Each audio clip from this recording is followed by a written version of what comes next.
JVK1166z.ESP. Some people might recall some momentary buzz caused a couple years ago by a particularly odd Morrowind mod. The file name was JVK1166z.ESP. It was never posted on any of the larger Elder Scrolls communities, usually just smaller boards and role-playing groups. I know in a few cases, rather than being posted, it was sent via PM or email to a chosen few. It was only up for a few days, to the best of my knowledge. It caused a buzz because it was a virus, or seemed to be. If you tried to load the game with the mod active, it would hang at the initial load screen for a full hour, and then crash to the desktop. If you let it go that far, your install of Morrowind, along with any save files you had, would become completely corrupted. Nobody could figure out what the mod was trying to do, since it couldn't be opened in the construction set. Eventually, warnings were distributed not to use it if you found it, and things died down. About a year later, in a mod board I used to frequent, some people popped up with the mod again. He said he was PM'd by a lurker who deleted his account immediately after sending. He also said that the person advised him to play the mod through DOSBox. For some reason this worked, sort of. The game was a bit laggy, and you couldn't get into options, load game, the console, or really anything else, other than the game itself. The quick save and quick load hot buttons worked, but that was it. And the quick save file seemed to be just part of the game file, so you couldn't get at it anymore. Some speculated that the changed game used an older graphics renderer, making DOSBox necessary, but it didn't look any different. This part I can speak about from personal experience. When you start a new game in JVK, as the board came to call it, once you left the starting bit in the census office and came into the game proper, the first thing you notice is that the Prophecy Has Been Severed box pops up. This is because every single NPC having to do with the main quest is dead, with the sole exception of Yagrim Bogrin, the last of the Dwemer. Their corpses never despawn, so you can go and check on all of them. In effect, you begin in a world that is doomed to start with. The second thing you notice is that you're losing health.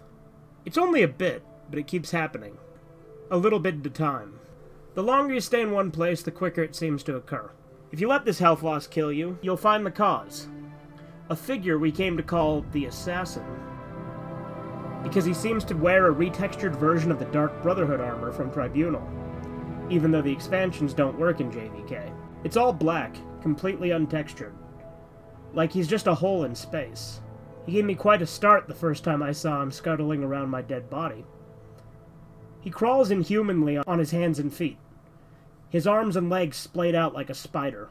You usually only see him after death, crawling around over your body just before the reload box pops up. Occasionally, you could catch a glimpse of him darting around a corner or crawling on a wall or ceiling. It made the game very difficult to play at night. Other than that, the only notable difference is, at night, at random intervals, every NPC in the game will go outside for a few minutes. During this time, the only thing they will say when hailed is, "Watch the sky." Once they return to their normal behavior, they act like normal though. After a while, a player on the board discovered a new NPC named Tierras, a male Dunmer at the temple at Ghostgate. Two things are notable about this NPC. First is his robe, a unique article of clothing that was lovingly rendered with twinkling stars all across it, looking like a torn-off chunk of the night sky. The second is that all of his dialogue, in addition to showing up in a dialogue box, is voiced. You can skip it if you wish, but it all sounds like it's in the default male Dunmer voice. Some people said that they thought that the voice was slightly different, but it was a very, very good imitation. I won't go into the details, but the questline he sends you on has to do with a dungeon referred to simply as the Citadel. Up until this point, all the quests were fairly generic, discover the secrets of the ancients bent. The entrance to this dungeon is on a small island, far to the west of Morrowind proper. I eventually discovered that if you use a Scroll of Icarian Flight at the westernmost point on the main landmass and jump directly west, you'll end up almost exactly at the island. Even though the dungeon is called the Citadel, it goes straight down. It dwarfs any other dungeon, both in size and difficulty. From a natural cave area, you'll proceed down into an ancestral tomb-looking area, then a Daedric ruin area, and then a Dwemer ruin area. I made it down to the Dwemer ruins before I quit. The creatures here were strong enough that a level 20 character would have to take care. And since you can't use the console commands in JVK, level 20 took a while to get to. Since quick save and quick load were your only options, it's all too easy to get yourself into an impossible situation, too. I did, and I just didn't have the energy to start over. Now what I'm telling you is based on what those few who went further reported. Past the Dwemer Ruins, you find yourself in a level like the Dwemer Ruins, but darker. Rather than the usual bronze, all the surfaces, including those of the creatures, are black. The sounds of machinery are loud, and grow louder still, randomly. There's also steam or fog everywhere, limiting your vision to about 10 in-game feet or so. If you can make it through all this, you'll reach a hall that those who found called the Portrait Room. Like the fire torches or other effects from early 3D games, this room has picture frames that always face directly at you, no matter how you look at them. The images in the frames are always randomly chosen images from your My Pictures folder on your PC. On the board, the ones who got there had some fun posting screenshots of the portrait room with various pictures and frames, usually porn of course. At the end of the hall, there was a locked door. After admitting defeat and returning to Tierras, everyone just found him saying, "Watch the sky," in his gravelly voice. What's more, nobody in the game would say anything. This is just a completely blank dialogue box with no options at all. They wouldn't even rattle off the usual canned audible greetings. The only exception was at night. Whenever they'd go out for a few minutes, they'd still repeat it. "Watch the sky." At this point, one of the players, a friend of mine from the board, and the few others who got this far agreed. But the night sky was no longer the usual night sky of Tamriel. It had changed to a depiction of the real night sky, and it moved. From this point on, everything is based on what one person reported. Eventually he got himself kicked from the board, but I kept in contact with him for as long as he responded.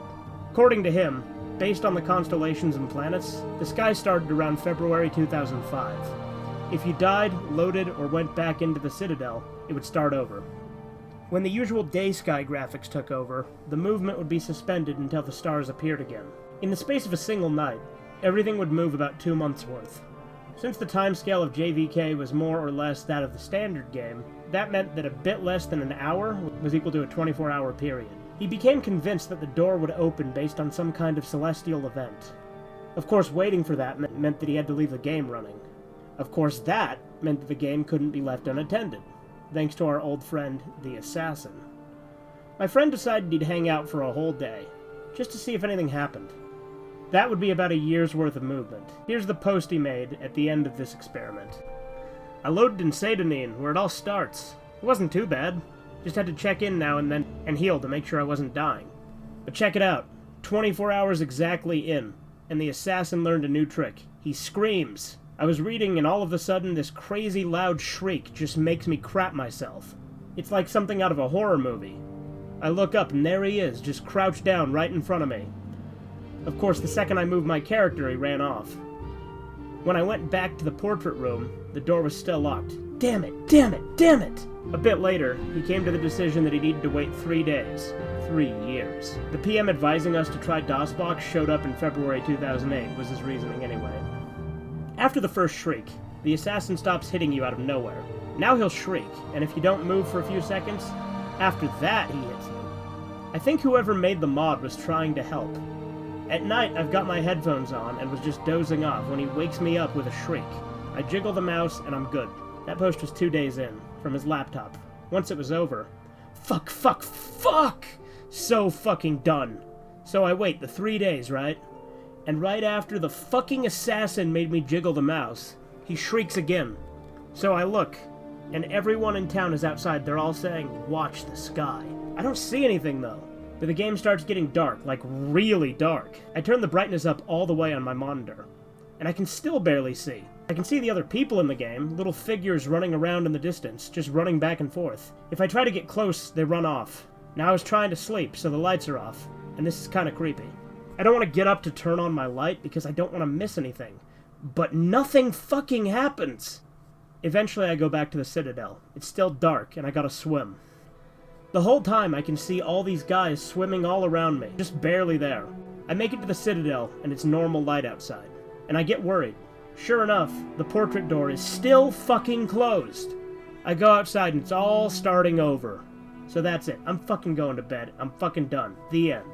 After that, 2 things happen. First, another of the people who got to the portrait room claimed that the assassin was showing up in his regular Morrowind game. Quick explanation. If you reinstalled Morrowind to a different folder, you could have a normal Morrowind install along with the JVK.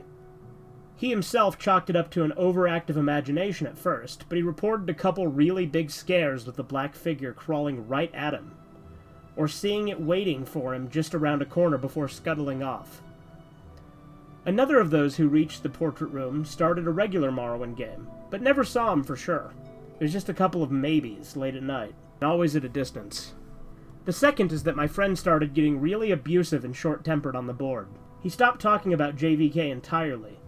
It got so bad that he was soon kicked off. I didn't hear anything from him for a couple of weeks after that, so I sent him an email.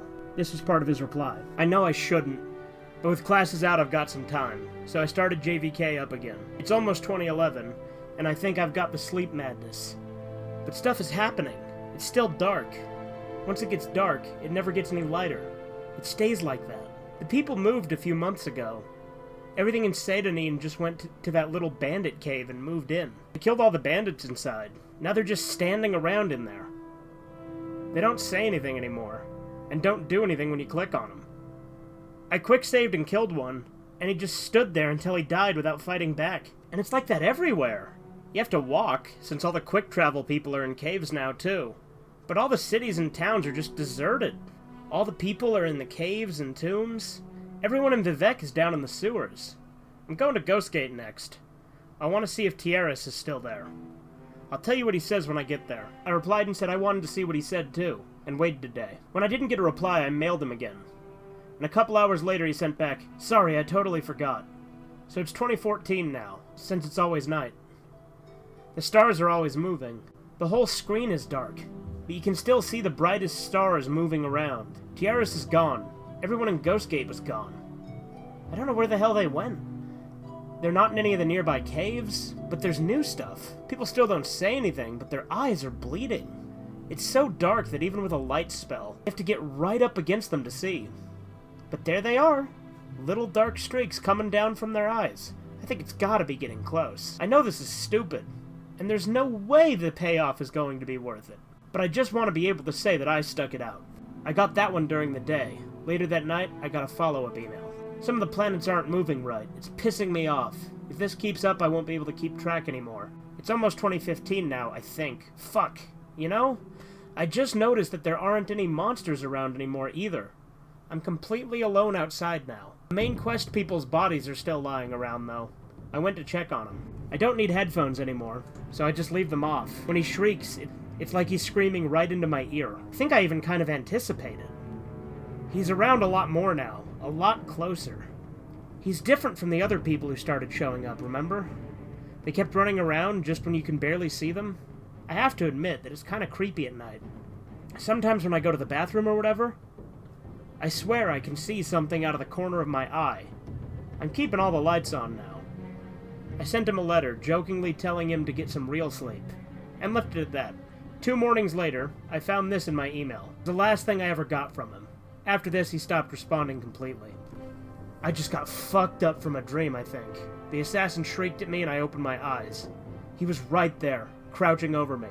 His legs were longer, more like a spider's. I tried to push him away, but when I touched him, my hands just went inside and I couldn't get them loose again. It was like he was made of tar or something. Then I woke up, I thought. He was gone. But when I looked in the monitor, I wasn't where I was. I was in the Corpusarium with Yagrum. For once, the light was okay, and I could see him all bloated on those mechanical spider legs. I sat down at the computer and he started talking to me. Not in a box, but really talking to me. In Tierra's voice. He knew things about me, too. He told me things that I never told anyone.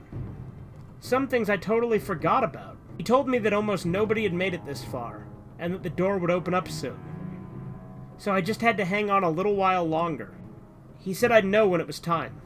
He said I might be the first one to see what was inside. And when I woke up for real, but I was at the computer, I still wasn't where I was. I'm swimming out to the Citadel Island, and I can hear this tapping. It's at my window. It's over on the left, so I'm sending you this, because I left my laptop on the bed, just to the right. Just a little tap, tap, tap, like he's knocking his finger against the glass. I might still be dreaming now, so I guess that's the end of the story. I know there's a few other stories floating around about the mod, but this is the only one I know is true, as far as it goes. I deleted my JVK copy of the game pretty much right after I gave up. But I'd like to get the mod again. If anyone has a copy of the file, I'd like to see some of this for myself.